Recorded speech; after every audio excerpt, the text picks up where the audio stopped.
ಮೂಲಭೂತ ಸೌಕರ್ಯಗಳ ಕೊರತೆ ಇದೆ.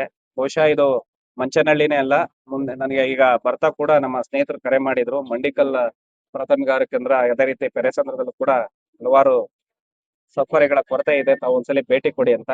ಈಗ ನಾನು ಇಲ್ಲಿ ಭೇಟಿ ಕೊಟ್ಟಾಗ ನಾನು ಲ್ಯಾಬ್ ಟೆಕ್ನಿಷಿಯನ್ ಏನಿದ್ದಾರೆ ಅವ್ರ ಹತ್ರ ಬಳಿ ಹೋದಾಗ ಫ್ರಿಡ್ಜ್ ಒಂದೇ ಇತ್ತು. ಅದರಲ್ಲಿ ಏನು ಅವಶ್ಯಕತೆಗೆ ಮೀರಿ ತುಂಬಿಸುವಂತ ಒಂದೇನು ದಾಸ್ತಾನುಗಳಾಗಿರ್ಬೋದು, ಔಷಧಿಗಳಾಗಿರ್ಬೋದು ಅಥವಾ ರಕ್ತ ಮಾದರಿಗಳಾಗಿರ್ಬೋದು, ಅದಕ್ಕೆ ಫ್ರಿಡ್ಜಿನ ಒಂದು ಅವಶ್ಯಕತೆ ಇದೆ ಅಂತ ಹೇಳಿದ್ರು.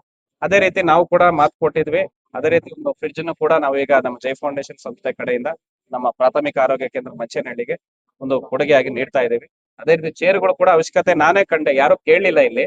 ಚೇರ್ಗಳ ಅವಶ್ಯಕತೆ ಇದೆ, ಯಾಕಂದ್ರೆ ನಿಂತ್ಕೊಂಡಿರ್ತಾರೆ ಬಹಳಷ್ಟು ಜನ, ನೋಡಿದಾಗ ನಮ್ಗೆ ನೋವಾಯ್ತು. ಅದಕ್ಕೋಸ್ಕರ ಚೇರ್ಗಳು ಕೂಡ ವ್ಯವಸ್ಥೆ ಮಾಡಿದೀವಿ.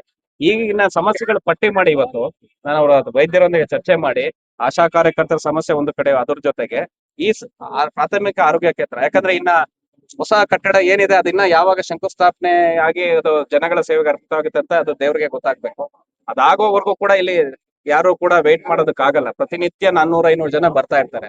ಅವ್ರಿಗೆ ಅವಶ್ಯಕತೆ ರೀತಿಯಲ್ಲಿ ಸರ್ಕಾರಿ ಆಸ್ಪತ್ರೆಗಳನ್ನ, ಸರ್ಕಾರಿ ಆರೋಗ್ಯ ಕೇಂದ್ರಗಳನ್ನ, ಪ್ರಾಥಮಿಕ ಆರೋಗ್ಯ ಕೇಂದ್ರಗಳನ್ನ ನಂಬ್ಕೊಂಡ್ ಬರೋದೇನಂದ್ರೆ ನಮ್ಗೆ ಸೂಕ್ತ ಒಂದು ಅವಶ್ಯಕತೆ, ಬಡವರಿಗೆ ಅನುಕೂಲ ಆಗೋ ರೀತಿಯಲ್ಲಿ ಒಂದು ಆರೋಗ್ಯ ಸೇವೆ ಸಿಗುತ್ತೆ ಅಂತ. ಇಲ್ಲಿ ಸೂಕ್ತವಾದ ಆರೋಗ್ಯ ಸೇವೆ ಒಂದು ಲಭ್ಯ ಇಲ್ಲ ಅಂತ ಹೇಳಿದ್ರೆ ಅವ್ನು ಇನ್ನೆಲ್ಲ ಹೋಗ್ಬೇಕಾಗುತ್ತೆ ಬಡವರು.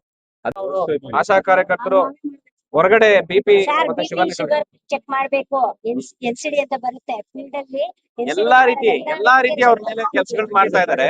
ಅವ್ರಿಗೆ ಸಂಬಳಗಳನ್ನು ಕೂಡ ತಾವು ಸರ್ಕಾರದವರು ಕೊಡ್ತಾ ಇಲ್ಲ ಅಂತ ಹೇಳಿದ್ರೆ ಇದನ್ನ ಕೂಡಲೇ ಮಾನ್ಯ ಆರೋಗ್ಯ ಸಚಿವರಾದ ಯು ಟಿ ಖಾದರ್ ಸಾಹೇಬರು ಕೂಡ ಗಮನ ಹರಿಸಿ ನಮ್ಮ ಚಿಕ್ಕಬಳ್ಳಾಪುರ ಜಿಲ್ಲೆ ಏನು ಮಂಚನಹಳ್ಳಿ ತಾಲೂಕು ಕೇಂದ್ರದಲ್ಲಿ ಇವತ್ತು ಈ ಪ್ರಾಥಮಿಕ ಆರೋಗ್ಯ ಕೇಂದ್ರದಲ್ಲಿ ಈ ರೀತಿಯ ಒಂದು ಅವ್ಯವಸ್ಥೆ ಆಗ್ರಹ ಆಗಿದೆ.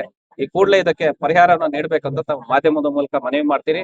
ಅದೇ ರೀತಿ ಜೈ ಫೌಂಡೇಶನ್ ಸದಾ ಆಶಾ ಆರೋಗ್ಯ ಕಾರ್ಯಕರ್ತರ ಜೊತೆ ಸದಾ ಇರ್ತೀವಿ ಅಂತ ನಾನು ಮೊನ್ನೆ ಕೂಡ ಮಾತನ್ನು ಕೊಟ್ಟಿದ್ದೆ. ಅವರ ಕಷ್ಟಗಳಿಗೆ ನಾವು ಬೆಂಬಲವಾಗಿ ನಿಲ್ತೀವಿ. ಇವತ್ತೇನು 23 ಜನ, ಯಾಕಂದ್ರೆ ಈಗ ಹಲವಾರು ಹಳ್ಳಿಗಳ ಕಡೆಯಿಂದ ಬರ್ತಾ ಇರಿ. ಈಗ ಇಲ್ಲಿ ಬಂದಾಗ ಅವರು ಕಷ್ಟಪಟ್ಟು ಇಲ್ಲಿ ಎಲ್ಲಾ ಸೇವೆಗಳು ಮಾಡ್ಕೊಂಡು ಅವ್ರಿಗೆ ಊಟದ ವ್ಯವಸ್ಥೆ ಕೂಡ ಇಲ್ಲ ಅಂದಾಗ ನನಗೆ ಬಹಳ ನೋವಾಯ್ತು. ಅದಕ್ಕೆ ಜೈ ಫೌಂಡೇಶನ್ ಕಡೆಯಿಂದ ನೀವೇನ ಆ ತರ ಇದ್ ಮಾಡ್ಕೊಡೋದು, ಯಾರ ಮೇಲೇನೋ ನೀವು ಒತ್ತಡ ಹಾಕೋದ್ ಬೇಡ. ಜೈ ಫೌಂಡೇಶನ್ ಕಡೆ ದಿನನಿತ್ಯ ನಿಮ್ಗೆ ಊಟದ ವ್ಯವಸ್ಥೆ ನಾನು ಮಾಡಿಸ್ಕೊಡ್ತೀನಿ. ಈ ಒಂದು ಸಮಸ್ಯೆ ಬಗೆಹರೋದು ಕೊಡ್ತೀನಿ.